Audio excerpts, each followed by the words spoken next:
3. Shalom Javerim, muy buenas noches, bienvenidos a nuestra 31ª clase de introducción al judaísmo en www.koltuvsefarad.com. Hoy con nuestra 7ª clase de historia, la cual supuestamente, que tal vez fui muy optimista, esto supuestamente iba a enseñarse la clase anterior, pero bueno, creo que Sefarad nos tomó un poquito más de tiempo y creo que Ashkenaz también va a resultar igualmente fascinante, y si no, pues yo creo que podemos ir avanzando territorio. Ok, entonces, como ya les dije en la clase anterior, entre los años 1000 y 1500, verdaderamente el judaísmo estaba desarrollándose culturalmente en dos lugares. Uno es la península ibérica, lo que estudiamos, y sus satélites, Marruecos, Algeria, etc. Y el otro sitio que vamos a estudiar hoy en detalle es Ashkenaz. Ashkenaz es la parte occidental de Alemania, lo que es la ribera del Rin, ¿cierto? Renania, y la parte norte de Francia, ¿cierto? La parte oriental de Francia, pero eventualmente Ashkenaz va a expandirse conceptualmente para abarcar no solo a todo el centro de Europa, sino también al este de Europa. Como vamos a ver, el último movimiento de los judíos ashkenazí es del centro de Europa, primordialmente hacia el oriente de Europa, hacia Polonia, Lituania, Hungría y Rusia, pero esto va a suceder solo después de 500 años llenos de grandes desarrollos culturales, Shalom Liliana y Carmen, pero también de muchas masacres y dolor. O sea, la historia sefaradí está llena de grandes glorias y también de varios problemas. La historia ashkenazí no es la excepción. ¿Ok?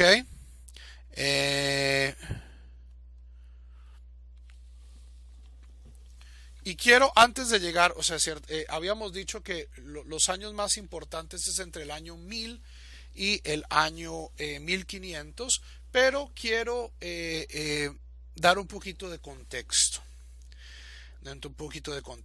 En el año 476 de la era común cae el Imperio Romano Occidental. Roma, el gran Imperio Romano, ¿cierto? Que iba desde Inglaterra hasta el Medio Oriente, todo el norte de África. Hacia el siglo III, hacia el siglo IV se divide en dos, una parte oriental que va a estar centrada en Bizancio, lo que hoy es Istambul. Esta es la parte griega del imperio, lo que se llama el Imperio Romano de Oriente o el Imperio Bizantino, y el occidente, lo que es el Imperio Romano de Occidente, que habla latín, es lo que es hoy pues la mayor parte de Europa. Y la gran fortuna de Roma atrae a habitantes germanos, a personas de Alemania, de Dinamarca. Estas personas migran hacia el imperio, sirven como sus mercenarios, pero eventualmente son tan numerosos y son tan poderosos que acaban destruyendo el imperio y acaban tomando el imperio romano, o sea, la parte occidental del imperio romano, lo que hoy son los países de Francia, España, Italia, y transformándolos en pequeños reinos étnicos de estos grupos germánicos. Entonces, Francia es el país de los francos, ¿cierto? Alemania se divide en diversas tribus alemanas. Los visigodos, como ya estudiamos la clase anterior, entran a España. Y Europa durante 300 años va a ser un zafarrancho. Se pierde todo tipo de cultura, se pierde todo tipo de comunicación. La mayoría es lo que en inglés se llama the Dark Ages, la edad oscura. La Edad Media es la edad entre la Edad Oscura y el Renacimiento, ¿cierto? Entonces esto ni siquiera es medieval, esto es premedieval. Es un sitio donde la gente nace y se muere en el mismo pueblito donde nacieron. Y esto es especialmente difícil y notorio en el centro de Europa, lo que hoy es Francia, Alemania. Son sitios muy poco recomendables y que no atraen muchos judíos. O sea, los judíos, como ya hemos visto, gravitamos hacia los centros vibrantes de civilización, y pues esto no es la excepción en Europa. ¿Qué pasa? Hacia el año 800, un rey franco llamado lo llamamos Carlomagno, establece un imperio y unifica buena parte de estos pueblos germánicos en un país, y hace grandes aportes, o sea, crea vías, trae la paz, organiza un sistema feudal. El feudalismo verdaderamente comienza con Carlomagno, y al abrirse un poco la estabilidad del centro de Europa, judíos comienzan a migrar hacia estas tierras. ¿Ok? Comienzan a migrar hacia estas tierras. Aquí tenemos una mención de los Rahadamim. Los Rahadamim eran unos comerciantes judíos que tenían redes comerciales. Todo lo que esto es azul, ¿cierto? O sea, fueron de los primeros personas en traer la seda de China hacia el centro de Europa. Cuando Carlomagno quería negociar con monarcas extranjeros, se servía de mercaderes judíos. ¿Ok? Entonces ya en la época de Carlomagno había una cierta presencia judía en lo que es el centro de Europa, con comerciantes, ¿cierto? Cuando Carlomagno trae cierto nivel de estabilidad política, comercial, legal al centro de Europa, lo que es Francia, Alemania, Bélgica, los Países Bajos, el norte de Italia, entonces los judíos pueden ya de cierto modo establecerse y se ven atraídos por esta estabilidad del centro de Europa. ¿Ok? Quiero de nuevo mencionar, es algo que ya he mencionado en una clase anterior, el famoso cuento de los házaros. El imperio házaro es destruido en el año 972. Como vemos, esto es antes de cualquier tipo de desarrollo de la gran cultura ashkenazí en el centro de Europa. Es decir, cuando los ashkenazim comienzan a producir una cultura idónea, ya los házaros ya los házaros han sido destruidos. Esto es para contrarrestar la fantasía, incluso entre algunos rabinos activos en el mundo de la educación judía en español, que porque son ellos sefarditas o se creen sefarditas, tienen que echarle agua sucia a los ashkenazim. Dicen, los ashkenazim son todos conversos, como si ser converso fuera algo negativo, y son descendientes de los házaros. Javerim, cronológicamente esto no tiene sentido. Los házaros eran un pueblo centroasiático. Los judíos ashkenazim hablaban alemán. Ya vamos a ver verdaderamente de dónde vienen los judíos ashkenazim, que hay cierto nivel de refugiados házaros que tal vez encontraron su hogar en comunidades ashkenazim. Esto es plausible, pero esta noción de que los judíos ashkenazim no son semitas, de que son házaros, no solo es históricamente falsa, sino que es hoy en día una de las herramientas pseudohistóricas favoritas de aquellas personas que quieren delegitimizar la presencia judía en el Medio Oriente. O sea, esto los historiadores en el mundo árabe les encanta este mito, porque entonces dicen, como el Estado de Israel fue fundado por Ashkenazim, o sea, los Ashkenazim son rusos y deberían por lo tanto irse para Rusia porque no tienen lugar, no son descendientes de Abraham, Isaac y Jacob. Esto no solo pues demuestra una tremenda ignorancia de lo que significa ser judío, porque ser converso no lo hace uno menos descendiente de Abraham, Isaac y Jacob que una persona étnicamente semita. Pero es triste ver personas que por un sentimiento de inferioridad cultural acaban propagando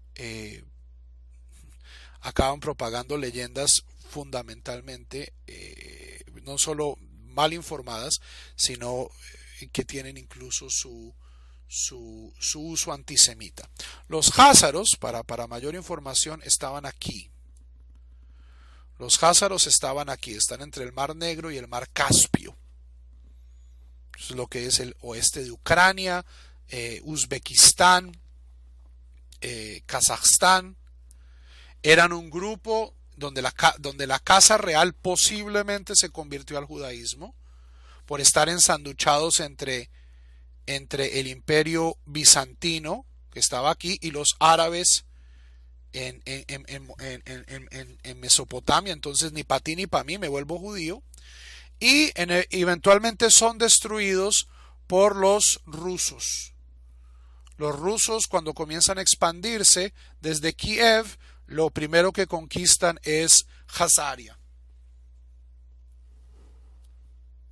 Los rusos destruyen Jazaria 30 años antes del primer gran ícono cultural ashkenazí.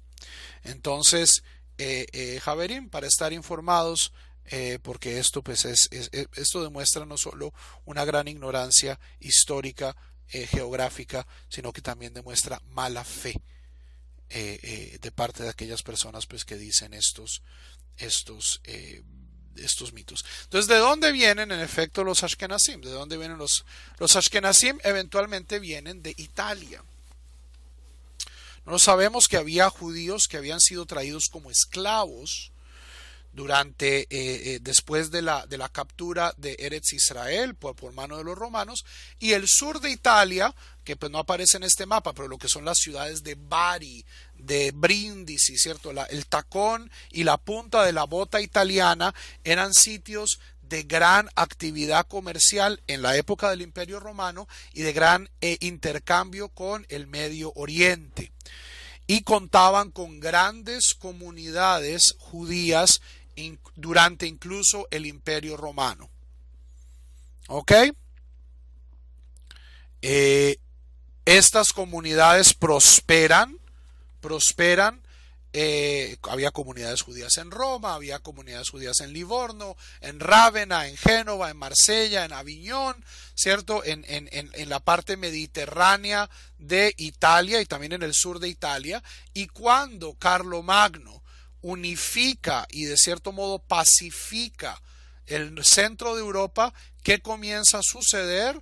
Comienza a haber intercambio comercial entre el Imperio Romano, o sea, entre las ciudades de Italia, que habían mantenido cierto nivel de cultura y de riqueza, con los nuevos centros de la cultura feudal europea, como lo eran las ciudades en la ribera del Rin, como Vermisia, Speyer, Maguncia, Frankfurt, Ratisbona, y en la parte francesa Rouen, París. Y los judíos comienzan a migrar a través de los Alpes y a establecer comunidades en estas nuevas ciudades carolingias. ¿Ok?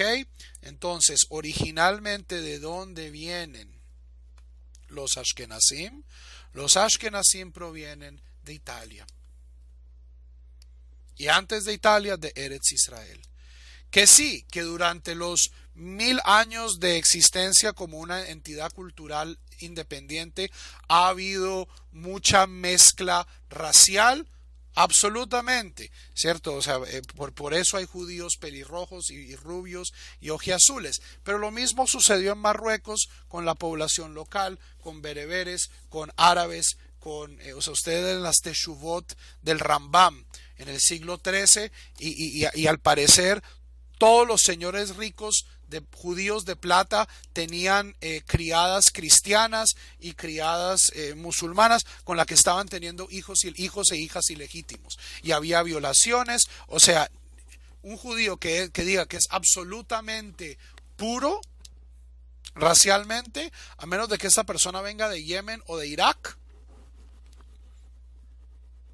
y aún con eso es muy difícil de creerlo, y además no es un valor que tenga algún sentido en el judaísmo, porque una persona que se convierte es tan judío como una persona que tiene su abolengo intacto. Entonces, esta pureza racial es como piensan nuestros enemigos, no es como al menos deberíamos pensar los judíos, de acuerdo a nuestros textos. ¿Ok? Entonces hay una migración de judíos de lo que es los centros de población del antiguo Imperio Romano hacia el nuevo sacro, hacia las nuevas ciudades del Sacro Imperio Romano Germánico. ¿Ok? Que estas ciudades, bajo el dominio de Carlomagno y sus descendientes, comienzan a formar lo que nosotros conocemos como la cultura cristiana del medioevo, y a la sombra de esta cultura cristiana van a crecer comunidades judías tremendamente influyentes. Preguntas.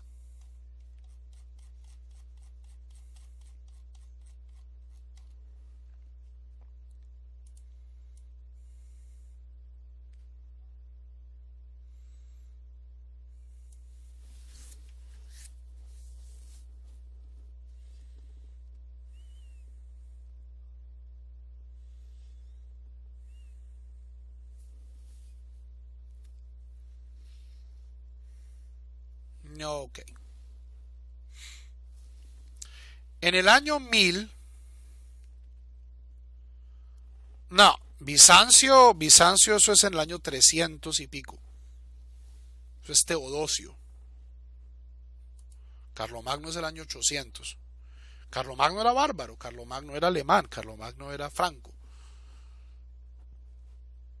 En el año 1000, el rabino más importante de Ashkenaz, que era un tipo que se llamaba Gershom, que llamado Rabbeinu Gershom, nuestro rabino Gershom, Meor Hagolá, la luz de la diáspora, hace un sínodo, hace un gran consejo rabínico, donde invita a todos los grandes rabinos de esa zona, y hace una serie de takanot. ¿Cuáles son estas takanot? Las más notables es, por ejemplo, que uno no puede abrir la correspondencia ajena. La halajá no dice nada sobre la sacrosantidad del correo. Rabbeinu Gershom dice el correo no debe abrirse. Rabbeinu Gershom también es un gran ídolo de los derechos de la mujer, en el sentido que hace una takaná de que una mujer no puede ser divorciada en contra de su voluntad, lo cual es algo nuevo. Rabbeinu Gershom hace takanot sobre personas que han sido convertidas forzosamente al cristianismo. Esto ya era un problema en el año 1000 en Ashkenaz. Y pues posiblemente la takaná más conocida de Rabbeinu Gershom es la takaná que limita al número de mujeres que un varón judío puede tomar como esposas a uno. El judaísmo es legalmente poligámico, a pesar que desde la época helenística la mayoría de los judíos, especialmente la mayoría de los judíos no multimillonarios, simplemente habían tenido una esposa, pero Rabbeinu Gershom establece que al menos en Alemania lo que se va a seguir es que una persona no puede estar casada con más de una mujer al mismo tiempo. O sea, Rabbeinu Gershom en el año 1000 es el que establece para Ashkenaz, y luego esta Takaná se va a extender por todo el mundo judío, de que el judaísmo se vuelve legalmente monógamo. ¿Ok? Entonces, ¿qué podemos aprender? ¿Qué podemos aprender de estas takanot sobre el mundo de los judíos ashkenazim? Podemos aprender varias cosas. Primero que todo, una comunidad que le da tanta importancia al correo es una comunidad de mercaderes. Estos judíos vivían del comercio, y para mantener el comercio, si hay correo, Javerim, es porque hay comercio. Yo no puedo mandar cartas si no hay caminos, y si hay caminos hay intercambio comercial. Los judíos en Ashkenaz hacia el año 1000 eran personas que estaban dedicadas mayoritariamente al comercio dentro del mundo feudal carolingio, lo cual era importante porque la mayoría del mundo feudal carolingio no era comerciante. Entonces los judíos tenían un nicho económico y cultural bien interesante. Segundo, esta cuestión de que las mujeres de las takanot en pro de los derechos de la mujer de Rabbeinu Gershom muestra de cierto modo al menos una sensibilidad a la cultura cristiana circundante. El cristianismo durante la mayoría de su historia ha sido monógamo, mientras que el Islam ha sido polígamo. Entonces aquí vemos de cierto modo una normalización de estas relaciones, de que los judíos de cierto modo están organizando sus familias de acuerdo no hay ideales, pero pues al menos de acuerdo a imágenes de las comunidades que les rodean. Y la capacidad, y esto también nos muestra que al menos en estas comunidades de Alemania, los rabinos tenían un increíble poder. ¿Ok?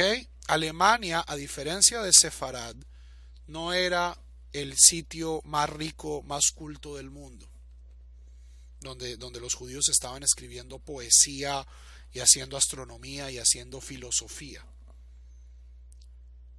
El interés cultural de Ashkenaz por los próximos 2000 años va a ser exclusivamente el estudio del Talmud. No que en Sefarad no hubiera Talmud, pero en Sefarad había también filosofía, matemática, astronomía. Pero las grandes luminarias de Ashkenaz son más bien tirando a talmudistas. Y esto muestra, de cierto modo, el poder que tenían los rabinos en Ashkenaz. ¿Ok? Y tenemos aquí posiblemente en rápida sucesión, en 200 años, tres de los rabinos más importantes de la historia del talmudismo, al menos en su vertiente occidental, que son Rabbeinu Gershom ben Yehudá, Shlomo ben Yitzhak, al cual nosotros conocemos como Rashi,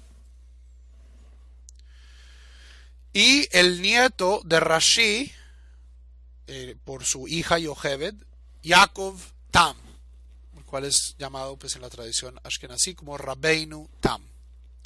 Y esto es el comienzo de el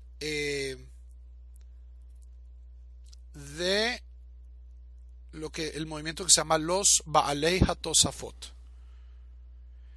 o los tosafistas. Los tosafistas estaban concentrados en la interpretación de el Talmud.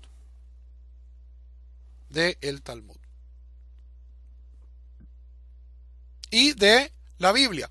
Es interesante que no tenemos en los primeros 200 años de la historia sefaradí ningún comentario detallado de la Torá. Los primeros comentarios judíos de la Torá, cierto, versículo por versículo, vienen de Ashkenaz. ¿Por qué? Porque en Ashkenaz esta gente estaba interactuando con personas que leían la Biblia. En Sefarad, al menos en su parte andaluza, cuando estábamos bajo dominio musulmán, los musulmanes tenían el Corán y nosotros teníamos la Biblia, y nosotros leemos nuestro libro y ellos leen su libro, y no había necesidad de defenderlo. Pero al compartir la Biblia, esto obliga a los sabios de Ashkenaz a producir comentarios a la Biblia y comentarios al Talmud. O sea, y en esto Rashi es doblemente famoso por escribir uno de los primeros comentarios exhaustivos de la Torá y del Tanaj, y también un comentario prácticamente exhaustivo de todo el Talmud, el cual es continuado por sus estudiantes y por sus nietos. ¿Ok? Y la importancia de Rashi es aún más relevante cuando vemos los próximos dos ítems en nuestra cronología. En 1080, los normandos, que eran un pueblo vikingo, los normandos eran descendientes de los vikingos que se habían establecido en el norte de Francia, invaden Inglaterra. Guillermo el Conquistador en el año 1066, la batalla de Hastings, y una de las primeras cosas que hace Guillermo el Conquistador es traer judíos de Francia y de Alemania para que establezcan el comercio en la Nueva Inglaterra, normanda. Y esto va a tener consecuencias muy importantes en un par de siglos, cuando los nobles ingleses se aburren de su rey Juan sin tierra y establecen la primera constitución del mundo moderno, que es lo que se llama la Carta Magna. Y en la Carta Magna hay claras influencias de legislación talmúdica. Es decir, la tradición constitucionalista anglosajona, que se basa en la Magna Carta, está basada en principios, sí, de legislación normanda y anglosajona, pero también con un fuerte componente de legislación talmúdica. Muy diferente al derecho romano que acaba rigiendo la mayoría de los países latinoamericanos. Pero el DNA de la Constitución, el DNA legislativo de la Constitución norteamericana, que pasa por los artículos de Constitución y eventualmente se remite a la Magna Carta del rey Juan sin tierra, tiene también un ancestro talmúdico. Eso es una cuestión interesante. La Magna Carta no es de Alemania, es en Inglaterra. La Magna Carta expiró, o sea, en este momento los ingleses tienen su propia constitución, pero pues fue la primera constitución de los ingleses y ha afectado todas las relaciones entre el rey, cuando los reyes tenían poder, los nobles y el pueblo. ¿Ok? Una de las diferencias entre Ashkenaz y Sefarad es que Sefarad tuvo más o menos 200, 300 años antes de que llegara una gran catástrofe. Ashkenaz tiene posiblemente su peor catástrofe bien al comienzo de su historia, que es la Primera Cruzada. En el año 1096, el Papa Urbano II tiene un problema. Su problema es que el sistema feudal que había fundado Carlomagno 300 años antes había dividido a la sociedad en tres estatutos. Estaba la gente los plebeyos, ¿cierto? La gente que trabajaba la tierra. Estaba el clero, que rezaba y hacía cultura, ¿cierto? Copiaban manuscritos y escribían cosas. Y estaban los nobles, que eran guerreros. Pero con especialmente una vez los vikingos dejan de ser una amenaza para Europa y los vikingos en efecto se vuelven colonos en Europa y se integran a la vida europea, ¿qué pasa? los nobles comienzan a matarse entre sí. Tenemos un montón de militares letales que llevan décadas y siglos peleándose entre sí y ahora no hay con quién pelear. ¿Por qué? Porque los musulmanes en España ya fueron frenados por los españoles. Los vikingos ya no nos están atacando.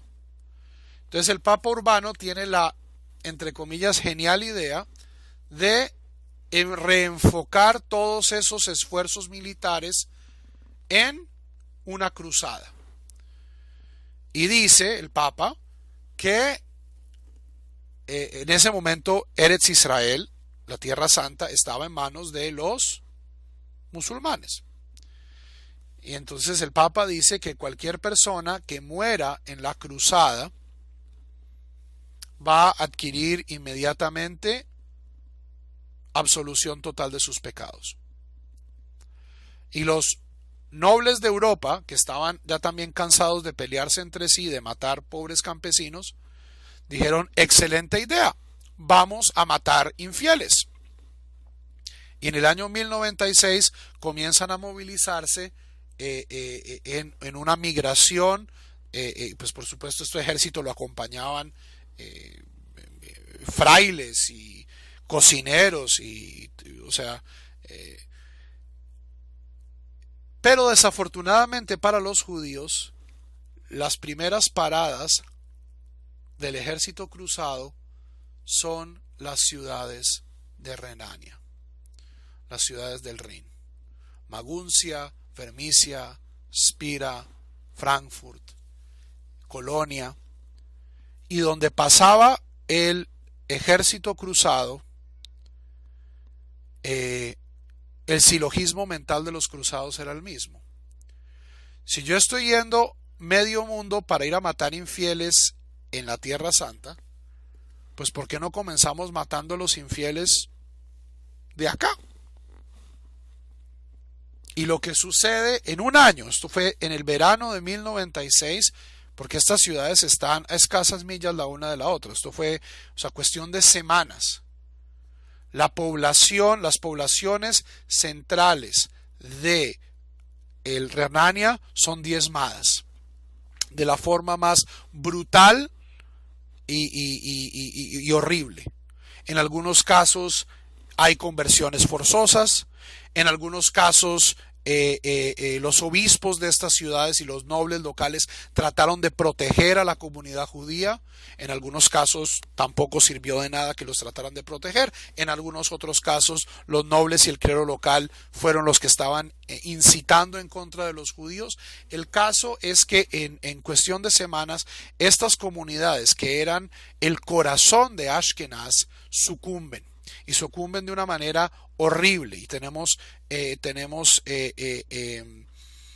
crónicas de esta época, poemas. Este es un trauma cultural que Ashkenaz todavía tiene. 1000 años después, con Shoah de por medio, esto sigue de cierto modo afectando ciertas partes importantes de la halajá y de la cultura ashkenazí. Hay unas crónicas horribles de padres matando a sus propios hijos para que no los conviertan al cristianismo. Y comienza toda una serie de martiriología. O sea, en Sefarad la martiriología viene en el siglo XV con la Inquisición. En el siglo y en Sefarad, para ser francos, la actitud en general era: yo me convierto y luego y sigo vivo para seguir siendo judío, aunque hubo gente pues también que se entregó al martirio. Pero en Ashkenaz, yo creo también incluso por la influencia de la imagen del mártir en el cristianismo, estas comunidades optaron por, en muchos casos, no solo morir, sino matarse antes de ser convertidas al judaísmo. Y esto creó un nudo cultural tremendamente difícil de deshacer, que yo creo que afecta a la cultura ashkenazí hasta el día de hoy. ¿Por qué es importante mencionar esto? Porque fue una tragedia. Esto, o sea, las cruzadas prácticamente destruyeron el corazón de Ashkenaz. Pero lo que tiene, o sea, lo que es relevante para nuestra historia es que las yeshivot de Francia, la yeshiva de Rouen, la yeshiva de Rashi, no fue afectada por las cruzadas. Y por eso es que el resto de la cultura ashkenazí de ahí en adelante son de manera directa o indirecta todos descendientes, ya sea intelectuales o en muchos casos físicos de Rashi. ¿Ok? Preguntas.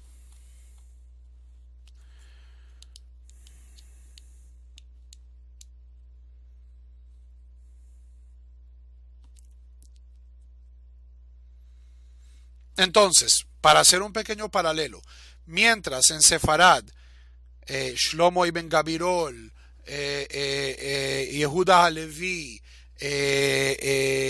estaban escribiendo filosofía, poesía y también haciendo comentarios del Talmud, en Ashkenaz,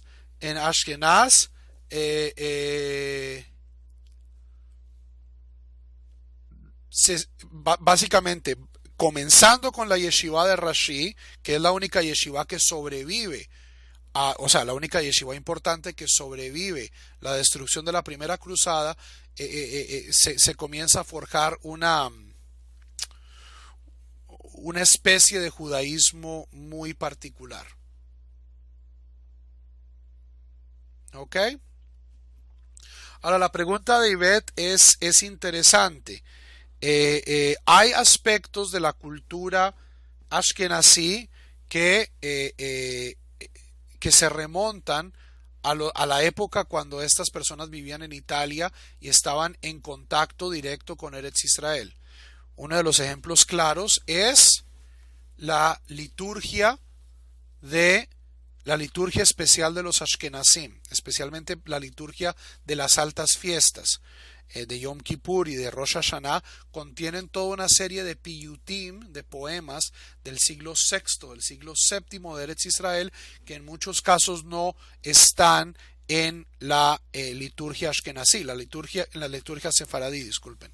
La liturgia sefaradí está llena de los grandes poetas de la Edad de Oro española, Ibn Gabirol, Yehuda Halevi, Moshe Ibn Ezra, Abraham Ibn Ezra, mientras que los poemas de la liturgia ashkenazí son un poquito más viejos porque se remontan a la época de los Paitanim, de los poetas de Eretz Israel del siglo VI y VII, y esto es porque los judíos ashkenazim eventualmente se remontan a Italia y de Italia a Eretz Israel. Había mucho más contacto con Eretz Israel. Ahora, en cuestiones legales, esto de que hay más influencia del Yerushalmi no puede ser probado. O sea, el Talmud de Babilonia, o sea, pelear contra la influencia de los Geonim era muy difícil. Los Geonim de Bagdad tenían demasiado poder. Y recordemos que Sicilia, que está ahí pegado de la bota italiana, era territorio musulmán. Entonces, copias del Talmud de Babilonia eran fácilmente conseguibles bueno, no fácilmente, pero mucho más fáciles de conseguir que copias del Yerushalmi. Hay estudio del Yerushalmi en Ashkenaz, pero no diría que es más influyente. Yo diría que la cultura de Eretz Israel influye en Ashkenaz es en cuestiones de liturgia y en cuestiones de poesía post-talmúdica. ¿Ok?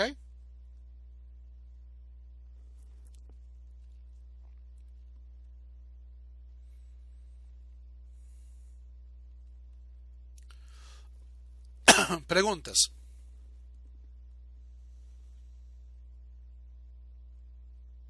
Ok. Siguiente ítem. Si ustedes recuerdan, en el año 1147 a España llegan los almohades. Que eran los que acaban con la cultura andaluza. Estos eran fundamentalistas islámicos que requieren que todas las personas se conviertan al Islam. Ahí es donde comienza la migración de judíos al norte de España, la España cristiana, y también comienza una notoria migración a el sur de Francia, lo que se llama Provence, el sur de Francia, y en especial alrededor de la ciudad de Lunel. Lunel se establece como uno de los centros más importantes de la cultura judía y un puente entre el talmudismo de Francia, entre el talmudismo de Rashi y los tosafistas, y la cultura andaluza de España. La clase pasada habíamos hablado de la familia Ibn Tibón, de los de Shmuel, de Yehudá, y luego su hijo Shmuel y sus nietos y sus bisnietos. Esta gente sale de España, se establecen en el sur de Francia, y ¿qué hacen ahí? Traducen al hebreo las grandes joyas del pensamiento sefaradí, y este comienza a afectar y a influenciar el pensamiento ashkenazí. Hay una polinización que pasa del árabe al hebreo por una sola familia prácticamente, y en la ciudad de Lunel, en el sur de Francia, se establecen centros de estudio talmúdico, pero también de estudio científico. Y los nombres que tengo aquí son bien importantes porque muestran que este intercambio no siempre fue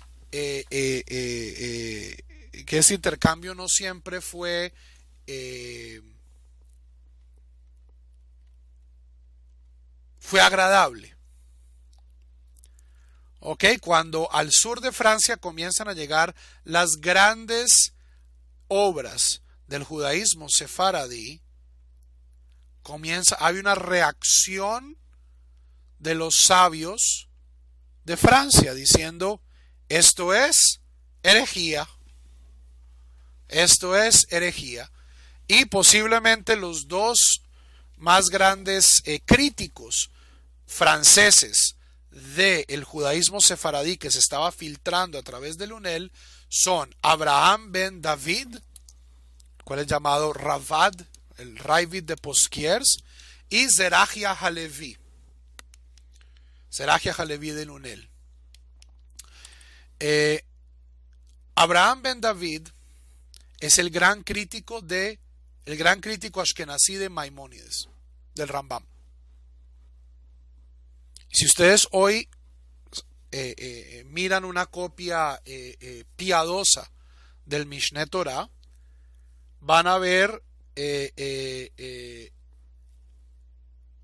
una letra distinta, incluido con el texto de Maimónides, dos letras: Aleph, Aleph, Amar Abraham. Estas son las glosas de Abraham ben David al Mishneh Torah del Rambam.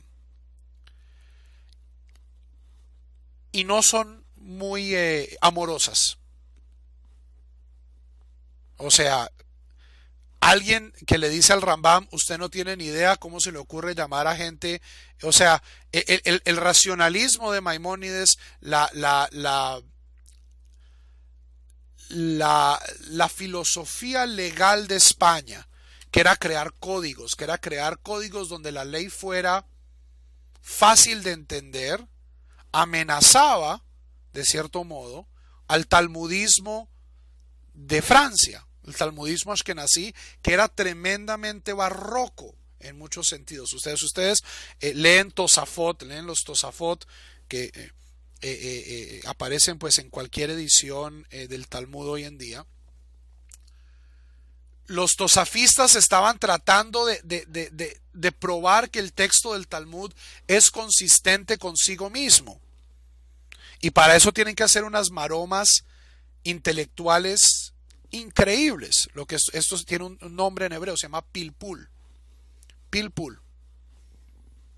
Y en Ashkenaz eso era, o sea, si yo soy capaz de crear un pilpul, crear una forma de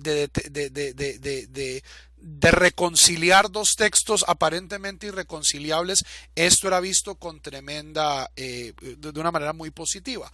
Mientras que la tradición legal talmúdica sefaradí era crear ley, crear ley. Vamos a establecer la Torah es para ser vivida, la Torah es para ser practicada y para que sea practicada tenemos que tener una respuesta al fin de cuentas. Mientras que para los tosafistas el texto de Talmud era más bien o sea, no que no fueran judíos observantes, lo eran, pero era también un texto abstracto, o sea, que funcionaba a un nivel abstracto donde no necesariamente había que tener o sea, no se tenía que llegar a una consecuencia práctica. Entonces, sí, el judaísmo sefaradí comienza a influenciar a Ashkenaz, pero Ashkenaz patea de vuelta. Abraham Ben David critica duramente a Maimónides, durísimamente, especialmente en Sefer Hamadá, en el libro de la ciencia, el primer libro del Mishneh Torah, o sea, le canta la madre al Rambam, le dice anaf vashoresh, usted no tiene ni raíz ni rama, o sea, usted está hablando bobadas. Y Zerahia Halevi hace algo muy parecido con las halajot del Rif, que es el otro gran texto halágico de la tradición sefaradí. Las dos obras monumentales de la halajá andaluza son el Mishneh Torah del Rambam y son las halajot de Rabbeinu Alfaz. Y ambas, o sea, Abraham Ben David, Zerahia Halevi son contemporáneos, encuentran crítica en Lunel. Encuentran una crítica súper ácida, como también encuentran, como llamaríamos hoy en internet, fanboys. En Lunel había una comunidad dedicadísima al Rambam. Había una comunidad de Talmidim del Rambam en Lunel, para los cuales justamente fue traducida la Guía de los Perplejos al hebreo. Dalalat al-Hairin está escrita en árabe, pero la comunidad de maimonidianos acérrimos de Lunel le pide a Shmuel Ibn Tibón, oiga, este libro del Rambam necesitamos nosotros, nuestro árabe es muy malo, por favor tradúzcalo al hebreo. Entonces vemos que este encuentro de culturas no fue simplemente apabullante, en el sentido de que Ashkenaz simplemente aceptó la superioridad cultural de Sefarad, que al menos desde una perspectiva clásica, pues sí lo era. La cultura andaluza era muchísimo más sofisticada en muchos niveles que la cultura ashkenazí. Pero vamos a ver que esta resistencia eventualmente se va a devolver y son los ashkenazim los que van a acabar influenciando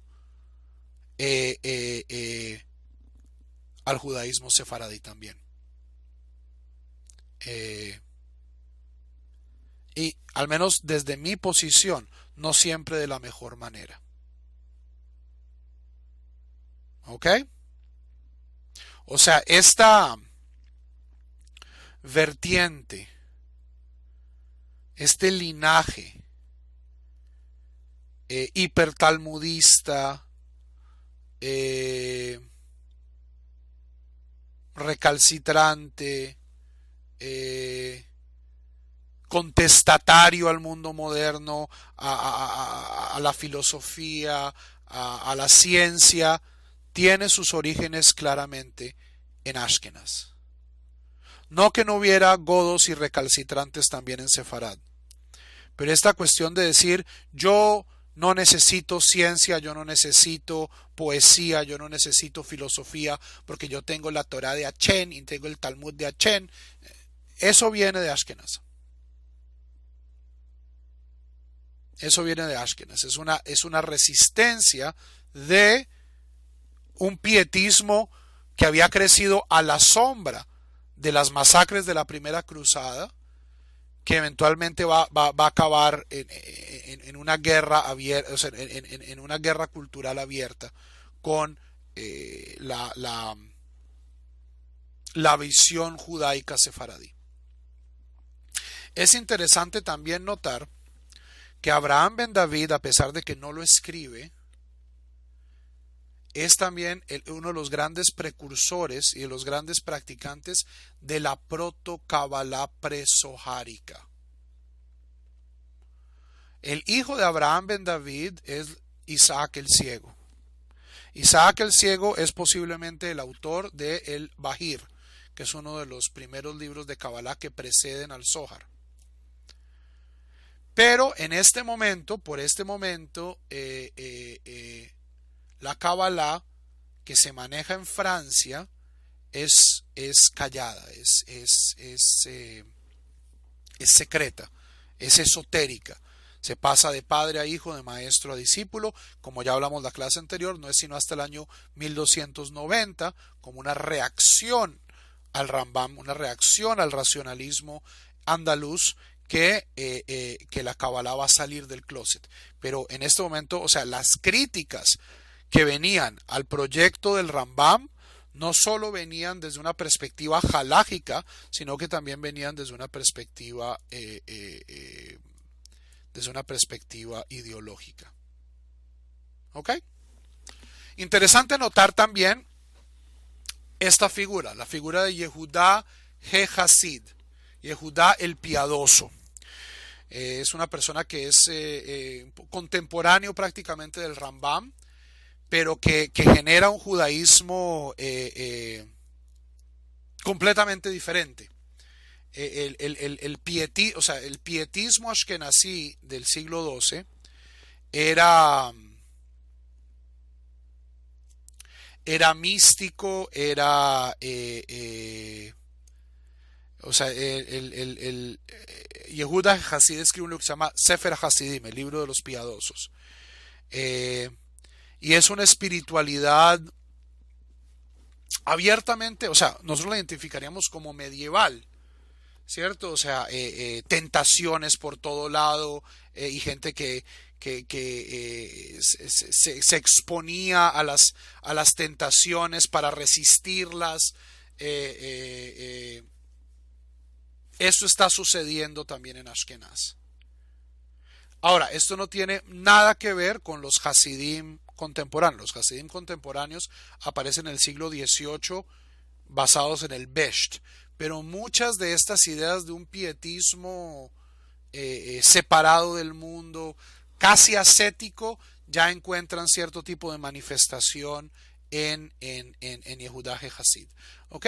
Y esto todo, Javerim, es una respuesta a que sí, España, puede que España fuera un sitio violento, que tuviera pogroms, pero no se comparaba con el nivel de violencia y de discriminación que los judíos sufrían en Francia y en España. Y es interesante aquí notar una serie de eventos. En 1204 se declara la Cruzada Albigense. Es una cruzada, de nuevo, el Papa, esta no es una cruzada en contra de los musulmanes, sino es una cruzada en contra de los cátaros. Los cátaros eran una secta cristiana que habían tomado mucha fuerza en el sur de Francia, justamente alrededor de Lunel, Montpellier, que ellos eran dualistas, eran gnósticos, se les acusaba de judaizar, y el rey de Francia, el Papa, organizan una cruzada y los matan a todos. Y aquí es donde comienza la orden de los predicadores, que nosotros lo llamamos los dominicos, por un fraile, por un sacerdote español, Domingo de Guzmán. Y este ímpetu de la cruzada albigense miren lo que produce. El siglo XIII es un siglo desastroso para los judíos de Ashkenaz. La cruzada albigense pone en riesgo a muchas de las comunidades de Lunel, que como recordemos, Lunel era el sitio de encuentro entre España y Ashkenaz, entre los tosafistas y el Rambam. En 1215 el Concilio Laterano, el cuarto, comienza a hacer discriminación. La famosa, no era una estrella, recordemos nuestra clase sobre el Maguen David, era un círculo amarillo o una prenda amarilla. Los judíos tenían que usar prendas distintivas. Se reduce en gran medida la capacidad económica de los judíos con el Concilio Laterano. Y todo esto es fruto del fanatismo producido por la cruzada albigense. Aquí todavía, o sea, los efectos de la universidad, ¿cierto? De Tomás de Aquino, de Buenaventura, de Francis Bacon, de Guillermo de Ockham, todavía no se han visto. Esto es el medioevo en su expresión tal vez más violenta y más intolerante. Y las primeras víctimas de esto son los albigenses y luego los judíos. Esto afecta, como ya habíamos visto, internamente al pueblo judío. En 1232, algunos rabinos de Francia denuncian los libros de Maimónides.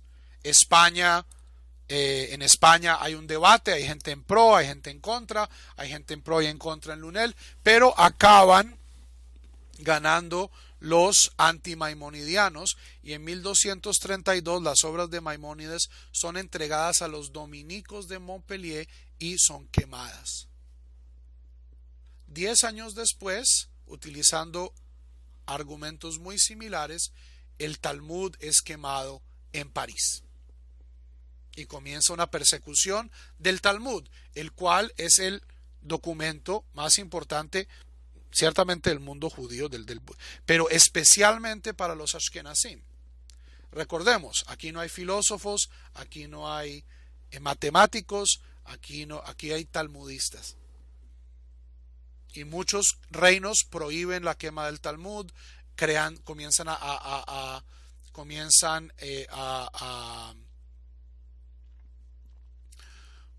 a ser expulgados los textos, a ser censurados. Algunos libros judíos fueron preservados no en monasterios. El Vaticano tiene muchos documentos talmúdicos. A veces, si ustedes han visto la película Nota al pie, es una película fascinante sobre profesores de Talmud. En serio, es una película fascinante, una película israelí. Muchas veces encontramos manuscritos judíos como palimpsestos. En el siglo XIII todavía no había papel. Los chinos todavía no habíamos recibido el secreto del papel de los chinos, y sobre lo que se escribía es el pergamino. El pergamino es piel de cordero, eso es carísimo. El pergamino es carísimo. Entonces, ¿qué pasaba? En muchos casos cogían Sifrei Torah o tomos talmúdicos y los borraban. Le pasaban una cuchilla, borraban las letras y escribían encima. Ahora, en el pergamino las letras jamás desaparecen completamente. Y hoy en día, usando rayos X, o a veces se puede ver a mero ojo, por ejemplo, hemos encontrado fragmentos antiquísimos de manuscritos del Talmud en manuscritos iluminados en monasterios. O como parte de los forros del encuadernamiento. Para encuadernar yo necesito papel, necesito pergamino, y a veces utilizaban fragmentos de libros judíos que pues no les interesaban para hacer los forros de los libros, y hemos encontrado muchos manuscritos judíos de esta forma. ¿Ok?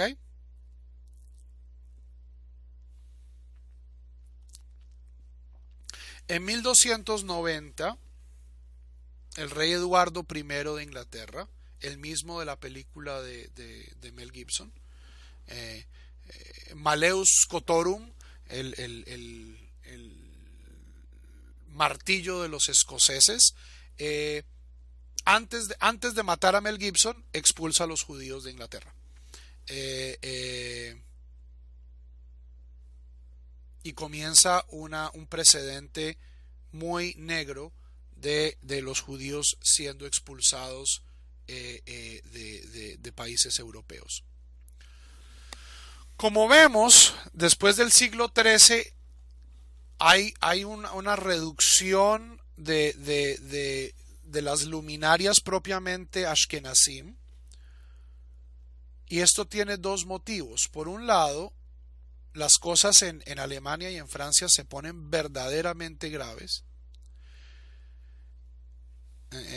Posiblemente la gran figura de esta época trágica del siglo XIII es Maharam mi Rothenburg, el rabino Meir de Rotemburgo, el cual pasa los últimos 20 años de su vida en la cárcel porque el rey lo secuestra, creyendo que la comunidad judía lo va a rescatar, va a pagar el rescate, pero el Maharam dice: no me rescaten, porque entonces los reyes de Europa van a comenzar a secuestrar rabinos a diestra y siniestra. Y parte de esto es porque, como ya se prueba en la polémica maimonidiana, muchos de los discípulos de los tosafistas estaban ya no en Francia, no en Alemania, sino que ya habían mudadose a el norte de España. Ya esta fusión entre la tradición ashkenazí y sefaradí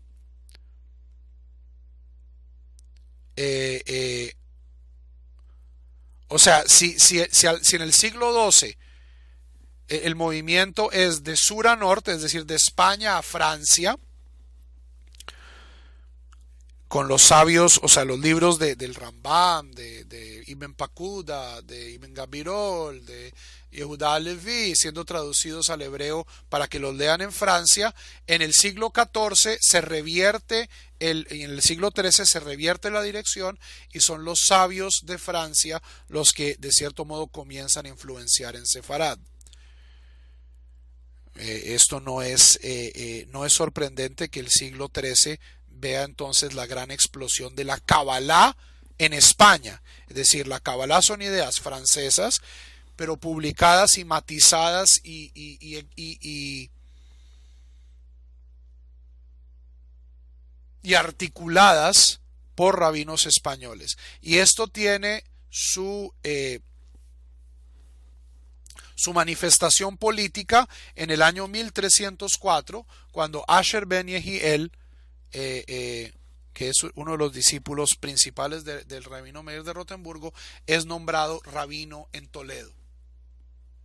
El gran rabino de España es alemán. Y trae los Tosafot de Francia a España. A partir de 1304, hablar de una tradición puramente sefaradí o puramente ashkenazí no tiene sentido. Y ya habíamos hablado que el hijo de Asher ben Yehiel, Yaakov ben Asher, va a producir el texto sobre el cual se va a escribir el Shulchan Aruch, que es Arba Turim, las 4 columnas. ¿Ok? Ahora, si el siglo XIII fue horrendo, el siglo XIV va a ser peor. ¿Por qué? Porque en el año 1350 pasa una de las catástrofes históricas más devastadoras, al menos desde una perspectiva europea. Yo creo que la viruela en América Latina igual mató mucha más gente, pero pues desafortunadamente la muerte negra tiene una reputación más grande, porque la gente que murió eran europeos y eran blancos, y no eran ni incas, ni aztecas, ni chipchas. Pero en general la muerte negra fue horrible. Muere entre 1/3 y la mitad de la población de Europa. La primera, o sea, ocurre en 1340, 1046, pero en 1350 es el ápice. La peste negra es traída de Asia por barcos venecianos y de ahí se expande hacia todo el continente. Y adivinen a quién le echan la culpa.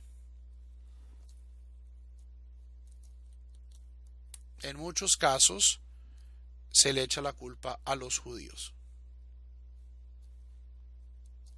Se le echa, y esto deviene en masacres, en pogroms, a pesar de que pues mucha gente insiste, pues plaga hay en todo lado, no solo donde hay judíos, pero pues esto explicárselo a alguien en el siglo XIV es muy difícil. Es muy difícil explicarle esto a alguien en el siglo XIV, y la noción es que los judíos estaban contaminando los pozos, que la peste negra, que hoy sabemos que es transmitida por ácaros que habitan sobre pulgas, que habitan sobre ratas, Cinea pestis, pero pues en ese momento se le echaba la culpa a los judíos y esto causó muchísimo más masacre y muchísima más discriminación. Pequeñas, grandes luminarias en este siglo trágico. El más importante es Levi ben Gershom, un bisnieto del Ramban de Nachmanides, que habita en Francia, matemático, filósofo, astrónomo. De nuevo, otro de estos rabinos medievales que tiene un cráter en la luna con su nombre. Él es llamado por su nombre latino Gersónides. Inventó un elemento que se llama la vara de Jacob, que permitía la navegación y luego en muchos casos permitió los viajes de Vasco da Gama y de los grandes exploradores del siglo XV, que eventualmente van a culminar pues con el descubrimiento del Nuevo Mundo. Levi ben Gershom es uno de mis comentaristas bíblicos favoritos, un racionalista a capa y espada, y si ustedes pues siguen mis videos de Parashá, habrán oído algunos de sus comentarios porque lo cito con frecuencia. Lo que sucede en los próximos 150 años no es bueno. Y es prácticamente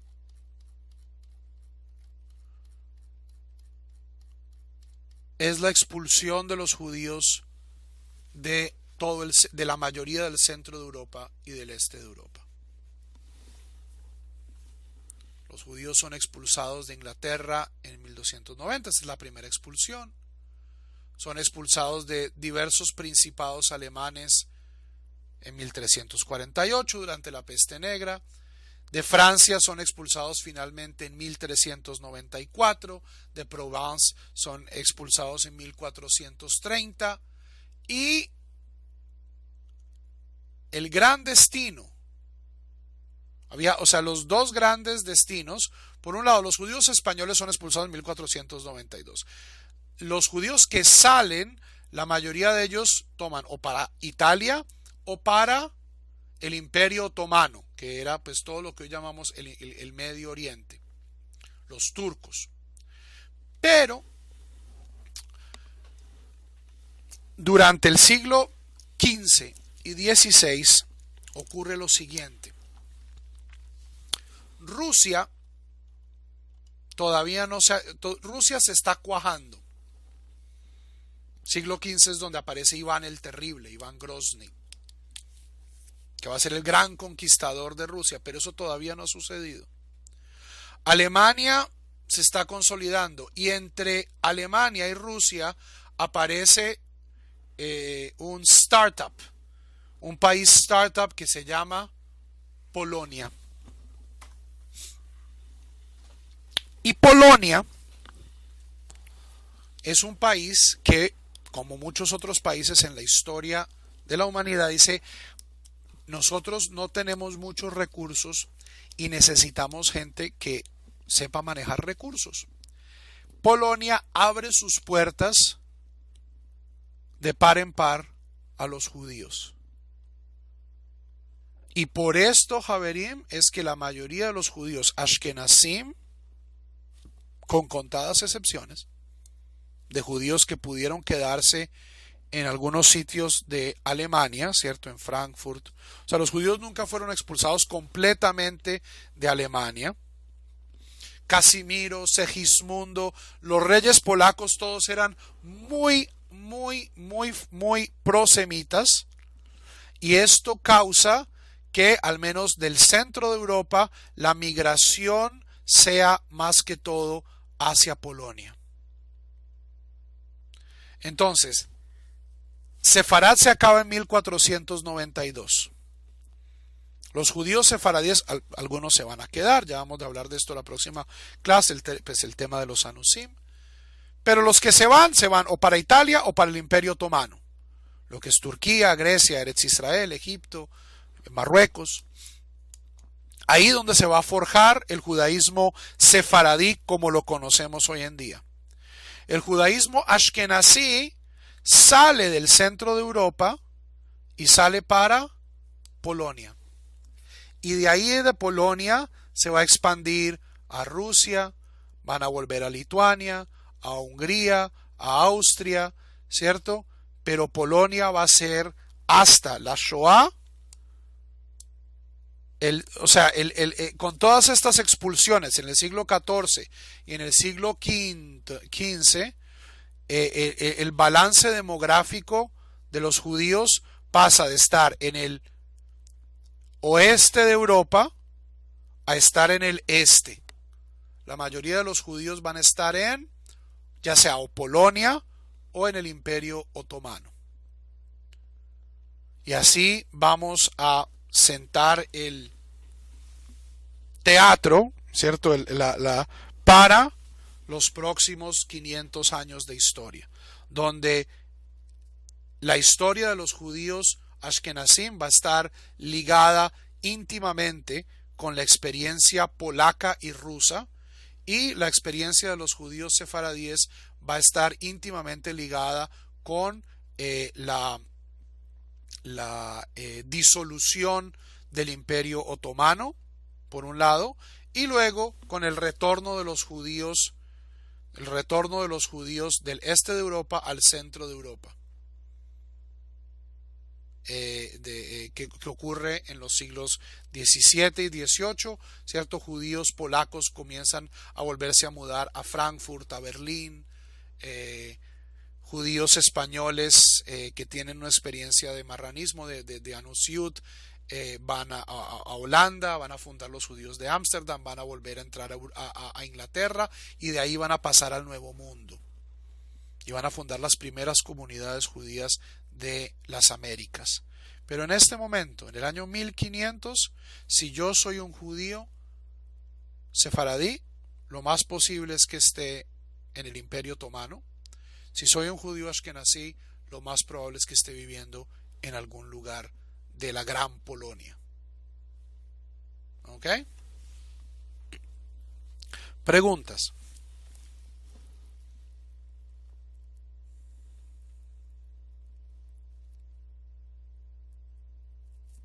Entonces, esta es la historia de España y de Alemania, y de cómo estos dos países crearon la cultura judía que conocemos hoy en día. Antes de terminar, si no hay preguntas, quiero hacer una pequeña nota al pie. Y es, 500 años es bastante. ¿En serio qué estaba pasando en el resto del mundo? Y en el resto del mundo estaban pasando tres fenómenos devastadores que verdaderamente frenan cualquier tipo de vida judía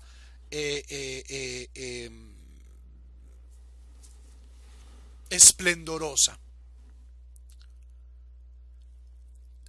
La primera cosa, ya hablamos de ello, las cruzadas.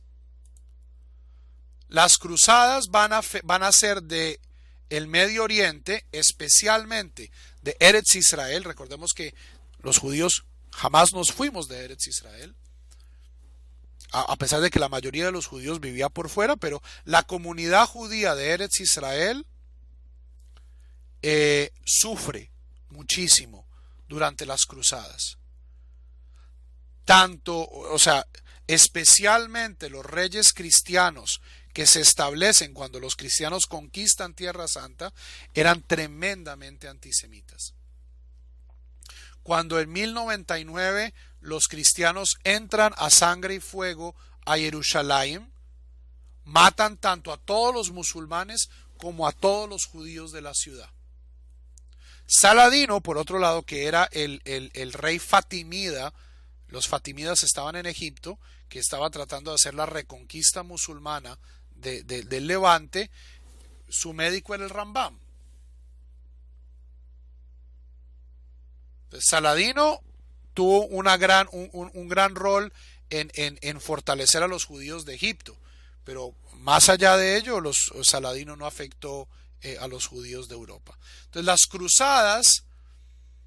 las cruzadas por un lado ponen en jaque a Eretz Israel, pero por el otro lado, Javerim, y esto es innegable, las cruzadas también permitieron un tremendo intercambio cultural entre el mundo musulmán y Europa, que no se había estado. O sea, por un lado, sí, había textos que se estaban filtrando a través de España, pero cuando los soldados europeos llegan a Europa, ahí es donde comienza toda esta cuestión de que los europeos finalmente comienzan a probar las especias y la comida sabe a algo y la seda, y esto es lo que va a generar en 500 años este deseo de exploración.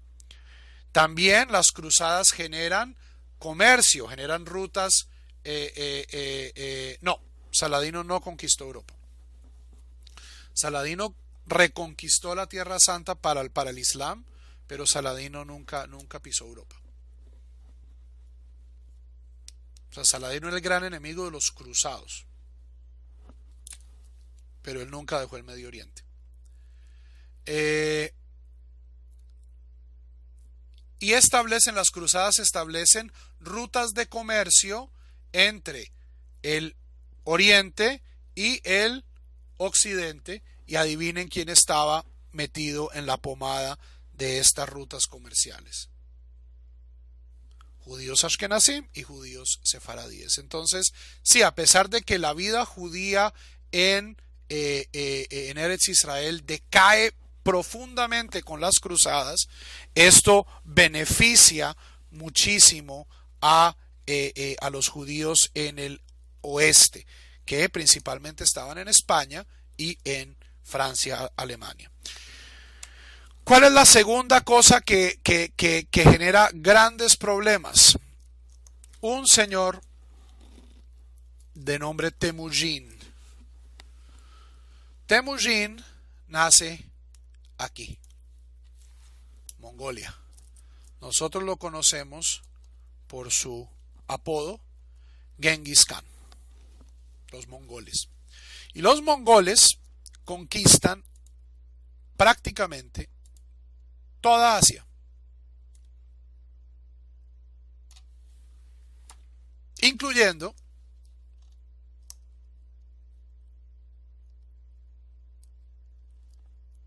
Javier, eso ya lo estudiamos la clase pasada.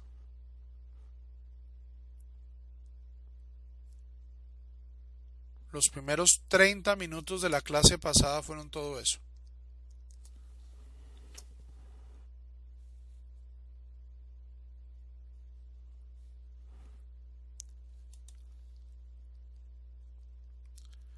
Los mongoles arrasan y incluso destruyen Bagdad. Este es uno de los pequeños. Destruyen Jerusalén. Los mongoles incluso llegan a conquistar Jerusalén, pero luego son repelidos por los fatimidas. Pero los mongoles prácticamente interrumpen, a pesar de que eventualmente los mongoles establecen un imperio bastante estable, pero en el proceso matan un tercio de la población de toda esta zona. Entonces los judíos de Irán, los judíos de Irak, todos ellos caen bajo dominio mongol. Los mongoles eran tremendamente tolerantes, eventualmente los mongoles se convierten al Islam, los mongoles se convierten al Islam y luego se restablece cierto nivel de estabilidad. La ruta de la seda vuelve a fluir, ¿cierto? Y esto pues beneficia a los judíos, pero especialmente durante los siglos XII a XIV, o sea, entre Genghis Khan y Tamerlán, es difícil crear cultura judía en estos pueblos judíos del Oriente que habían sido grandes repositorios pues de la cultura judía en tiempos anteriores, durante el tiempo persa, etcétera, etcétera, etcétera, etcétera, etcétera. ¿Okay? Eventualmente, ¿qué pasa? Es una consecuencia directa de los mongoles. Los turcos. Los turcos son un pueblo seminómada de Asia, influenciado por los mongoles. Y los turcos, usando estrategias militares similares a las de los mongoles, en el siglo XV, bueno, siglo XIII, primero conquistan todo el Medio Oriente y luego conquistan todo el norte de África. En 1453 saquean Constantinopla y crean un imperio musulmán que va prácticamente desde Marruecos hasta la India.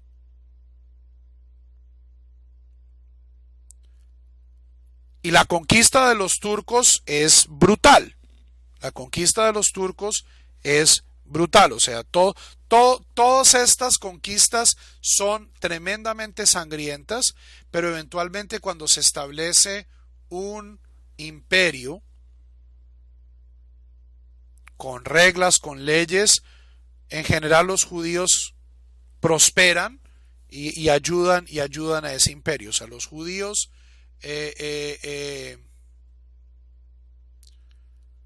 ayudan a la constitución del Imperio Otomano, y desde la expulsión de España ese va a ser el sitio donde la mayoría de los judíos va a vivir, incluyendo Eretz Israel. Eretz Israel pasa a ser una provincia otomana, turca. Entonces, en esto estaban el resto de los judíos. Había judíos que esto no los tocó. Los judíos del sur de India estaban en su cuento. Los judíos de Etiopía estaban en su cuento. Los judíos de Yemen estaban en su cuento, creando pues cultura autóctona propia, pero las cruzadas, los mongoles, los turcos y como consecuencia de los mongoles, la peste negra limitan grandemente el avance cultural judío, con la excepción de estos dos lugares que ya hemos mencionado, Ashkenaz y Sefarad. El año es 1500 y voy a tratar en la próxima clase de llegar hasta Napoleón. Son 3 siglos, el siglo XVI, que fue muy bueno, el siglo XVII, que fue posiblemente el siglo más oscuro de la historia judía hasta el siglo XX, y el siglo XVIII, que fue relativamente positivo. Entonces tenemos 2 siglos, un siglo regular, un siglo muy malo y un siglo más o menos bueno. Pero pues esto tiene que quedar para la próxima clase. Javerín, preguntas.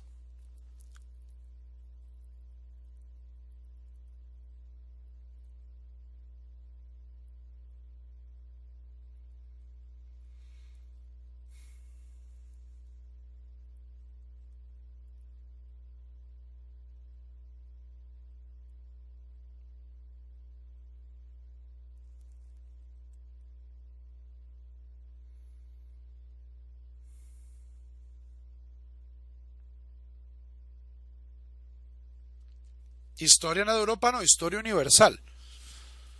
O sea, los judíos solo hemos sido europeos básicamente desde Alejandro Magno. Un poquito yo creo desde Roma. Pero antes de eso pues éramos mesorientales totales.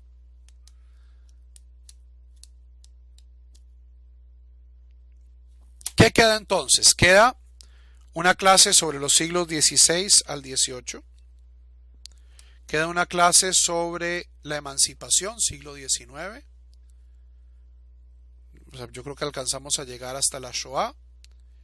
Y una clase dedicada a la Shoah y a la historia judía contemporánea. No, en general los judíos, aparte de los ejemplos que traje de España, no participaban en estas guerras.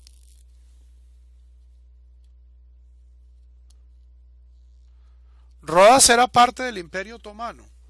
Toda Grecia, Salónica, Rodas, Atenas, o sea, la comunidad ya hablaba ladino. El ladino es español arcaico con influencia del turco, con influencia del griego.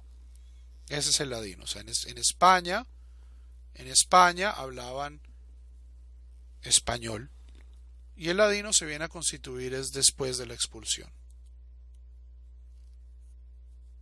¿Ok?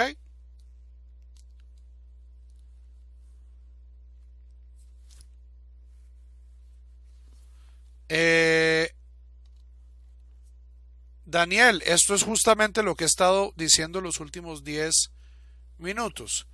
Sí, judíos había en otros lados, judíos había en Irán, había en Irak, había en India, pero pues estos siglos fueron como complicados por las cruzadas, por los mongoles, por la plaga, por los turcos. Uno cuando está corriendo por su vida, pues